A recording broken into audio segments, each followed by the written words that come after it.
الحمد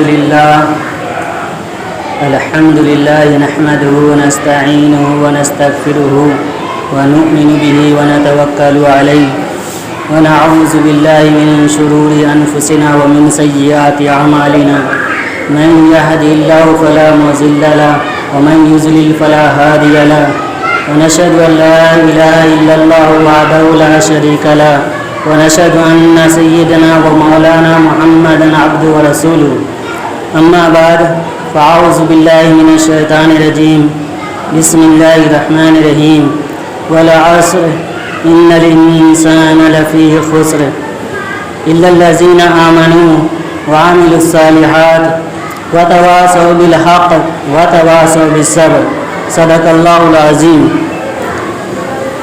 دو شعر پڑھ لیجیے. اللهم صل على محمد وعلى آل محمد كما صليت على إبراهيم وعلى آل إبراهيم إنك حميد مجيد.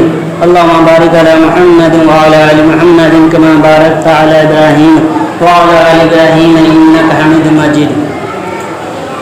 میرے محترم بزرگوں دوستو، یہ اللہ کا بے انتہا احسان اور کرم ہوا کہ اللہ تعالیٰ نے ہم سب کو ایمان والا بنایا ہے، اور اللہ تعالیٰ جو ہے ہم سب کو ایمان والے گھر میں پیدا کیا، اور ایمان والی بستی میں ایمان والے ماں باپ، ایمان والے ماحول ہم سب کو اللہ رب العزت نے دیا ہے. یہ سب سے بڑی کامیابی ہے اور یہ سب سے بڑی دولت ہے، اس لیے کہ جنت میں جانے کے لیے ایمان کا ہونا شرط ہے، جہنم سے بچنے کے لیے بھی ایمان کا ہونا شرط ہے. بغیر ایمان کے کوئی شخص کامیاب نہیں ہو سکتا. کامیابی ہمیشہ کی ہے اور ناکامی بھی ہمیشہ کی ہے. ہم لوگ کو جو ہے ایمان مفت میں ملا ہوا ہے، ایمان والے گھر میں پیدا ہوئے ہیں، اس لیے اس کی قدر نہیں ہے. لیکن جنہوں نے ایمان کو قبول کیا، صحابہ کرام رضی اللہ تعالیٰ عنہ، اس کی زندگی کو دیکھیے تو معلوم ہوگا کہ ایمان کے لیے کیسی کیسی قربانی دینی پڑی ہے. اپنے گھروں کی قربانی، اپنے مال کی قربانی، بیوی بچوں کی قربانی، اہل عیال کی قربانی، بہت طرح طرح کی تکلیفیں بھی دی گئی ہیں صحابہ کرام رضی اللہ تعالیٰ عنہ کو.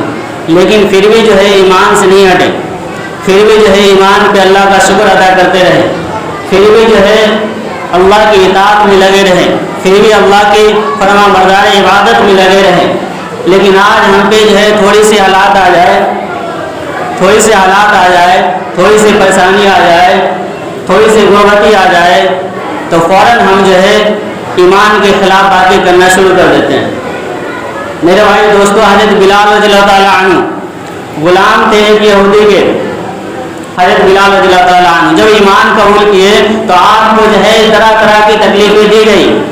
ابی بن خلف جو ہے آپ کو زنجیروں سے باندھ کر کے تپتی ہوئی ریت میں لٹا دیتے تھے سیدھا، اور آپ کے سینے پہ جو ہے پتھر کی چٹان رکھ دیتے، اور حضرت بلال رضی اللہ تعالیٰ عنہ سے کہتے اسی حال میں یا تو مر جاؤ، اور اگر زندگی چاہتے ہو تو ایمان سے پھر جاؤ. لیکن حضرت بلال رضی اللہ تعالیٰ عنہ جو ہے ایسے حال میں بھی کہتے تھے احد احد، معبود ایک ہے، معبود ایک ہے. اور رات میں حضرت بلال رضی اللہ تعالیٰ عنہ کو جو ہے زنجیروں سے باندھ کر کے پیٹا جاتا تھا. پیٹنے والے جو ہے ابو جہل تھا، ابی بن خلف تھا، اور بھی لوگ جو ہے آپ کو پیٹتے تھے. پیٹنے والے اٹھا جاتے، لیکن حضرت بلال رضی اللہ تعالیٰ عنہ جو ہے ایمان سے نہیں پھرتے. دین میں آپ کو زخموں پہ مرہم کے بجائے تپتے ہوئے ریت پہ لٹا کر کھینچا جاتا، لیکن پھر بھی آپ جو ایمان پہ جمے رہے، لیکن آج ہم پہ تھوڑی سی حالات آ جائے تو کہتے اللہ نے ہمیں دیا کیا ہے، اللہ نے ہمیں دیا کیا ہے. اللہ ہمیں وہ چیز دی ہے جس کی وجہ سے ہم ہمیشہ کے لیے کام ہوئیں گے. اللہ نے ہمیں وہ چیز دیا ہے کہ جس کی وجہ سے ہم جو ہے ہمیشہ کے لیے کامیاب ہوں گے. جسے ایمان نہیں دیا ہے، دنیا کی عیش آرام کی چیزیں دی ہے، مال و دولت دی ہے، اس کے لیے ہمیشہ کے لیے ناکامی ہے اور ہمیشہ کے لیے عذاب ہے.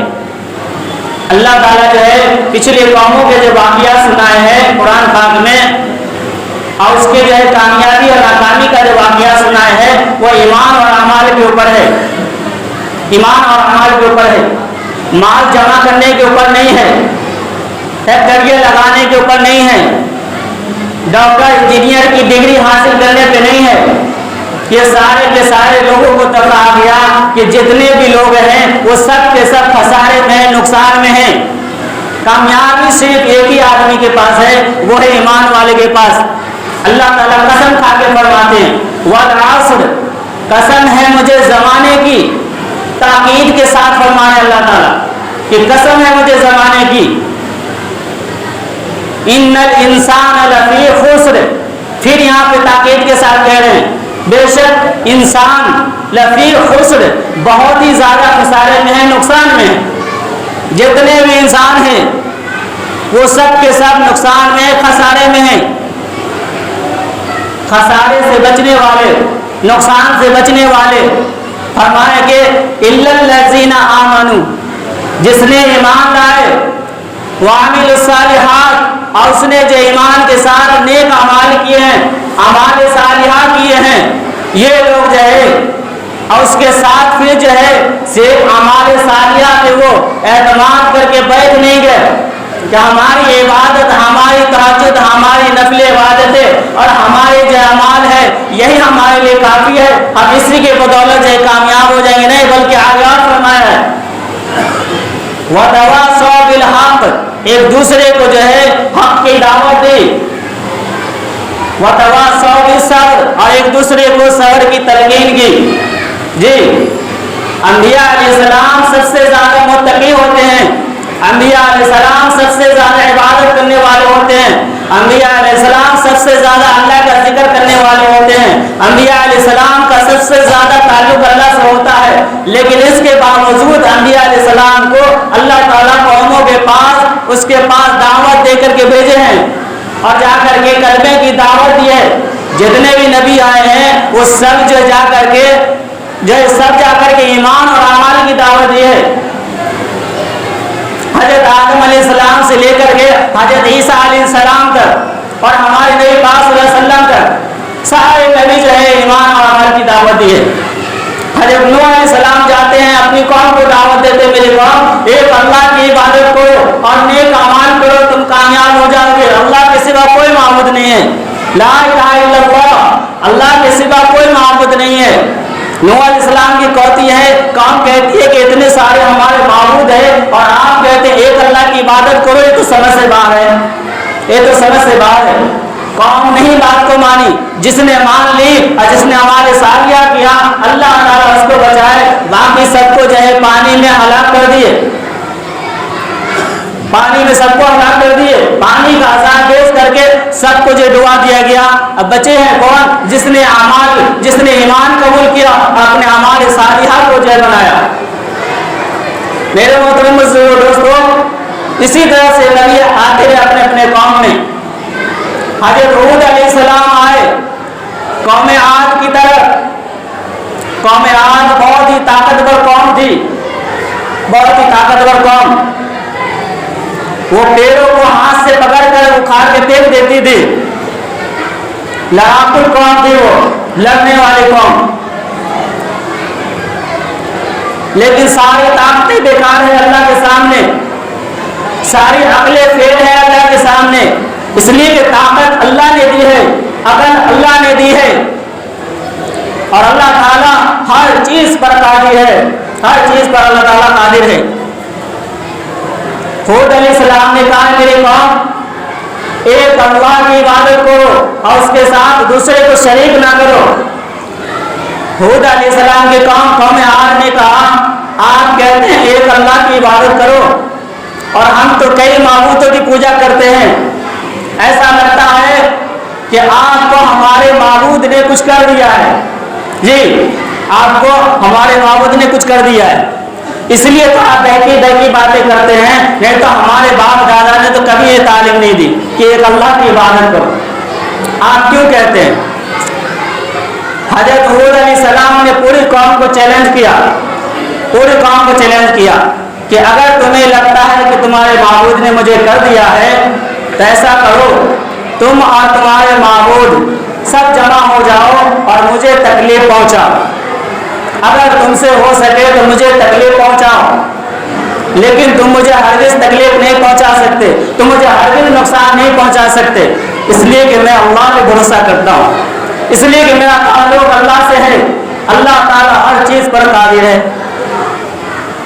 اتنی بڑی طاقت والی قوم لیکن وہ ہود علیہ السلام کا کچھ نہ کر سکی، اور یہ ہود علیہ السلام کا معجزہ ہے کہ پوری قوم کو جو ہے چیلنج کرتے ہیں کہ تم مجھے نقصان پہنچانا چاہو تو پہنچا کے دیکھ لو، تم تو مجھے نقصان نہیں پہنچا سکتے، تمہارے معبود کیا نقصان پہنچائیں گے، اسے تو تم نے اپنے ہاتھوں سے بنایا ہے، اور وہ بے جان چیز ہے، وہ تو چل بھی نہیں سکتی، وہ دیکھ بھی نہیں سکتی، وہ پکڑ بھی نہیں سکتی، وہ مجھے کیا نقصان پہنچائیں گے۔ قوم جو ہے بات نہیں مانی، قوم انکار کرتی رہی، اللہ تعالیٰ نے اس پہ عذاب بھیجے، اور عذاب جو بھیجے ہیں وہ آندھی کا عذاب تھا، آندھی کا عذاب، ایسی تیز آندھی تھی کہ اس کے جو ہے پیڑوں کو اور اس کے گھروں کو اکھاڑ کے پھینک دیتی تھی، اور اس کے آدمیوں کو اور جانوروں کو ہوا میں اڑا کر کے آسمانی فضا تک لے جا کر کے اس کو الٹ کر زمین کو الٹا پٹک دیتی تھی، اور وہ زمین پہ گرتے تو اس کی چیخیں پکار ہوتی تھی۔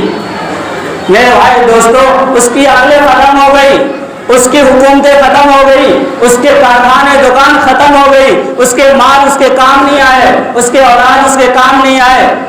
ایسی طاقتور قوم بے بس پڑی ہوئی ہے زمین پہ جیسے کھجور کے تنے ہوتے ہیں۔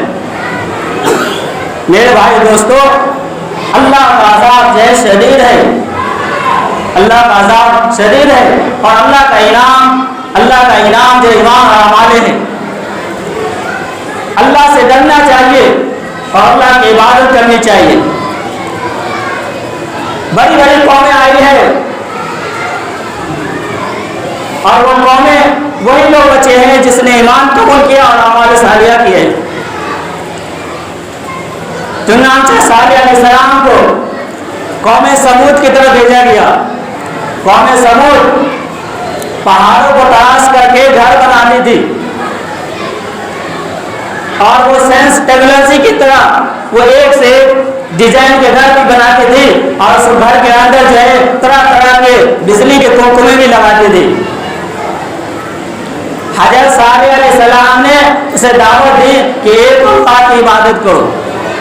میرے بھائی دوستو، جو چیز بڑوں سے ہوتی آتی ہے، جس چیز کو انسان ایک بار دیکھ لیتا ہے کہ ہمارے باپ دادا نے کیا ہے، تو پھر اس کی محبت دلوں کے اندر بس جاتی ہے، بھلے اس سے نفع ہو یا نقصان ہو، اس سے کچھ پرواہ نہیں ہوتی، بلکہ اس نے دیکھا ہے کہ ہمارے باپ دادا کرتے ہیں تو بس کرنا ہے تو کرنا ہے۔ اب سمجھانے والے سمجھا رہے ہیں کہ ایسا نہیں ایسا ہے، لیکن وہ بات ماننے کے لیے تیار نہیں ہے، جی بات جو ہے ماننے کے لیے تیار نہیں ہے۔ تو جب دیکھ لیا کہ ہمارے بڑے جو ہے بتوں کو بناتے ہیں اور بتوں کی عبادت کرتے ہیں اور فلاں چیزوں کے جو ہے ہونے کا اعتماد کرتے ہیں، تو بھلا کوئی کہے کہ اس سے نہیں ہوتا ہے، ایک اللہ سے ہوتا ہے، تو ہم اس کو نہیں مانیں گے، ہم اس کو نہیں مانیں گے۔ حضرت صالح علیہ السلام نے کہا اس بتوں سے کچھ نہیں ہوتا، اس سے کچھ نہیں ہوتا، ایک اللہ سے ہوتا ہے، اللہ ہی کرنے والا ہے، اللہ ہی بارش برسانے والا ہے، اللہ ہی نے زمین سے گلے اڑانے والا ہے، اللہ ہی دن لانے والا ہے، اللہ ہی رات لانے والا ہے، اللہ ہی زندگی دینے والا ہے، اللہ ہی موت دینے والا ہے، اللہ ہر چیز پر قادر ہے، اس کی عبادت کرو، ہم ہرگز نہیں مانیں گے۔ آپ کے پاس کیا دلیل ہے پیش کرنے کے لیے؟ اگر آپ کے پاس کچھ دلیل ہو تو پیش کرو۔ ان لوگوں نے کہا اگر آپ اللہ کے سچے نبی ہیں تو ایسا کرو، یہ جو پہاڑ ہے اس پہاڑ سے ایک زندہ اونٹنی، حاملہ اونٹنی اس پہاڑ سے پیدا کر کے اللہ تعالیٰ دعا کیجیے آپ۔ جی حضرت صالح علیہ السلام جو ہے اللہ سے دعا کرتے ہیں، اللہ سے دعا کرتے ہیں۔ جی اسباب سے ہوتا ہوا دیکھ کر کے دھوکہ نہیں کھانا چاہیے، اسباب سے ہوتا ہوا دیکھ کر کے دھوکہ نہیں کھانا چاہیے کہ فلاں چیز سے ہوتا ہے، فلاں چیز سے ہوتا ہے۔ پیسے آ رہے دکان سے، اس کا مطلب دکان ہمیں کھلانے والا ہے۔ گلے آ رہے ہیں کھیتوں سے، اس کا مطلب کھیت ہمیں کھلانے والا ہے۔ پیسے آ رہے ہیں ملازمت تجارت سے، اس کا مطلب تجارت ہمیں پالنے والا ہے۔ جی ذریعہ کوئی بھی ہو دیتا اللہ ہے، ذریعہ کوئی بھی ہو دیتا اللہ ہے۔ اللہ ہر چیز پر قادر ہے. اونٹ کا بچہ، اونٹ کے بچے اونٹنی سے پیدا ہو یہ تو ظاہری شکل ہے، لیکن پہاڑ کے اندر سے پیدا ہو یہ اللہ کی قدرت ہے. اللہ کی سنت تو یہ ہے کہ پیڑ میں موسم کے وقت میں پھل آئے اور بغیر موسم کے پھل دے دینا، یہ اللہ کی قدرت ہے، یہ اللہ کی قدرت ہے. اللہ تعالیٰ ہر چیز پر قادر ہے. وہ کسی اسباب کے تحت نہیں ہے. اس چٹان پڑی اور اس میں سے ایک حاملہ اونٹنی جو ہے نکلی ہے. کون سے کہا یہ اللہ کی نشانی ہے، اس کو بری نظر سے ہاتھ نہیں لگانا، اس کو جو ہے اس کو قتل کرنے کی نیت سے ہاتھ نہیں لگانا، اس کو ستانے کی نیت سے ہاتھ نہیں لگانا، نہیں تو اللہ کا عذاب آ جائے گا. جی وہ اونٹنی ایسی تھی کہ جب وہ پانی پینے کے لیے جاتی تھی تو پورا پانی پی جاتی تھی. اب اس کے جانور اور وہ لوگ جو ہے پانی کہاں سے پئیں گے؟ ان لوگ کو جو ہے دقت محسوس ہوئی. جب وہ کھیتوں میں چرنے کے لیے جا کے چارہ کھا جاتی تھی پھر اس کے جانور کو چارہ نہیں ملتا تھا. ان لوگوں نے کہا کہ سالے یہ اونٹنی تو ہمارے لیے دشمن بن گئی ہے، ہمارے جانوروں کو پانی نہیں ملتا، ہمیں پانی نہیں ملتا. حضرت صالح علیہ السلام نے کہا دیکھو ایک دن یہ اونٹنی پانی پیے گی اور ایک دن تم سب تمہارے جانور پیئیں گے. لیکن وہ لوگ جو ہے اس سے بھی تنگ آئے، پریشان ہوئے، یہاں تک کہ ان لوگوں نے جو ہے اس اونٹنی کے پوجے کاٹ ڈالے، اس اونٹنی کو مار دیا. اب اللہ کا جو عذاب آیا میرے بھائی دوستو، اللہ کا عذاب اللہ تعالیٰ ختم کرنے کے لیے کسی چیز کے محتاج نہیں ہے، کسی چیز کے محتاج نہیں ہے. کہ بم ہوگا تبھی ختم کریں گے، توپ ہوگا تبھی ختم کریں گے. اللہ تعالیٰ جو ہے چھوٹی پرندی کو بیچ کر کے، چھوٹے پرندے ابابیل، اس کے چونچ میں کنکری تھی اور ہاتھی والے کو چیرتے ہوئے نکل گئی، اتنی تیز رفتار گولی کی طرح. اللہ تعالیٰ کا عذاب بہت شدید ہے. اللہ تعالیٰ ہر چیز پر قادر ہے، ہر چیز پر قادر ہے. صالح علیہ السلام نے کہا تم نے اللہ کی نافرمانی کی ہے، اللہ کا عذاب آئے گا اور اس کی نشانی یہ ہوگی کہ تمہارے چہرے جو پہلے دن جو ہے وہ سرخ ہو جائیں گے اور دوسرے دن جو ہے تمہارے چہرے سیاہ اور تیسرے دن اللہ کا عذاب آئے. پہلے دن اس کے چہرے سرخ ہوئے تو سمجھ گئے کہ صالح علیہ السلام نے کہا صحیح کہا ہے. اب بجائے وہ لوگ توبہ کرنے کے صالح علیہ السلام کے قتل کرنے پہ اڑ گئے. جی غلطی ہماری ہے، ہم ہمارے کو چھوڑے ہوئے، ہمارے وجہ سے پریشانی آئے، ہمارے وجہ سے بارش بند ہو، ہمارے وجہ سے جو اللہ کے طرح کا عذاب آئے. ہم اپنے اعمال کو صحیح نہ کریں اور چلے جائیں اس کے پاس جو ہمیں سمجھا رہے ہیں، جو ہم کو سمجھا رہے ہیں. دیکھا چہرہ سیاہ، کہاں اسے قتل کر دیا جائے. لیکن قتل کرنے کے لیے جو لوگ گئے اللہ تعالیٰ چٹان کو بھیجے اور سب اس کے نیچے گزر کے ختم ہو گئے، یہاں تک کہ اللہ کا عذاب آئے اور ایک چیخ آئی. حضرت جبرائیل علیہ السلام نے ایک چیخ مارے جس کی وجہ سے اس کے سینے پھٹ گئے اور وہ لوگ جو ہے سب کے سب ہلاک ہوئے. اللہ تعالیٰ فرماتے ہیں کہ قوم سمود نے اللہ کی اپنے رب کی نافرمانی کی. جی میرے بھائی دوستو، اس لیے میرے بھائی دوستو اللہ کا بھی انتہائی احسان اور کرم ہے کہ اللہ تعالیٰ جو ہے ہم سب کو جو ہے ایمان والا بنایا ہے اور ایمان والے گھر میں پیدا کیا ہے اور اسی ایمان کی وجہ سے کامیاب ہوں گے. لیکن ایمان کے ساتھ جو ہے وہ دوسری شرط ہے کہ ہمارے صالحہ، کہ ہم اپنے تجارت میں لگے رہیں، ملازمت میں لگے رہیں، کارخانوں میں، کھیتوں میں لگے رہیں، لیکن اس کے ساتھ میں جب ہمیں نماز کا وقت ہو جائے تو ہم اس کاموں کو چھوڑ دیں اور ہم ہمارے صالحات کی طرف چلے جائیں، ہم نماز پڑھنے کے لیے طرف چلے جائیں، اللہ کے ذکر تلاوت کی طرف چلے جائیں اور پھر اس کے بعد پھر اپنے کاروبار میں، اپنے کارخانوں میں، تجارت ملازمت پہ لگ جائیں اور اس میں رہتے ہوئے ایک دوسرے کو جو ہے دعوت دیتے رہے، ایک دوسرے کو جو ہے نماز کی تلقین کرتے رہے، ایک دوسرے کو ذکر تلاوت کی تلقین کرتے رہے، ایک دوسرے کو جو ہے اللہ سے تعلق جوڑتے رہے اور اس پہ جو مصیبتیں، اس پہ جو حالات آئے اس میں ایک دوسرے کو جو ہے صبر کی تلقین کرتے رہے. یہ صبر کر لو، یہاں انشاءاللہ مرنے کے بعد جنت میں آرام کریں گے، مرنے کے بعد جنت ملے گی. مرنے کے بعد ہمیشہ کامیاب ہوں گے، مرنے کے بعد ہمیشہ ہمیشہ عیش و آرام کی زندگی ملے گی، وہ جنت کی شکل میں ہے، جہاں کوئی رنج نہیں ہوگا، جہاں کھانے کا ٹینشن نہیں ہوگا، جہاں جو ہے بیوی بچے کا ٹینشن نہیں ہوگا، جہاں اپنے خواہش کو پوری کرتے جاؤ اور خواہش جو ہے پوری ہوگی۔ یہاں دنیا کے اندر خواہش پوری ہونے والی نہیں ہے، ایک پوری ہوگی تو دوسری جو ہے وہ دوسرا میں جا کر کے ہم جو ہے پہنچ جائیں گے۔ یہاں خواہش پوری نہیں ہوگی، ہمارے نبی نے صاف کہہ دیا انسان کی خواہش دنیا میں پوری نہیں ہو سکتی، اس کی خواہش تو قبر کی مٹی ہی بھر سکتی ہے۔ اللہ تعالی ہم سب کو جو ہے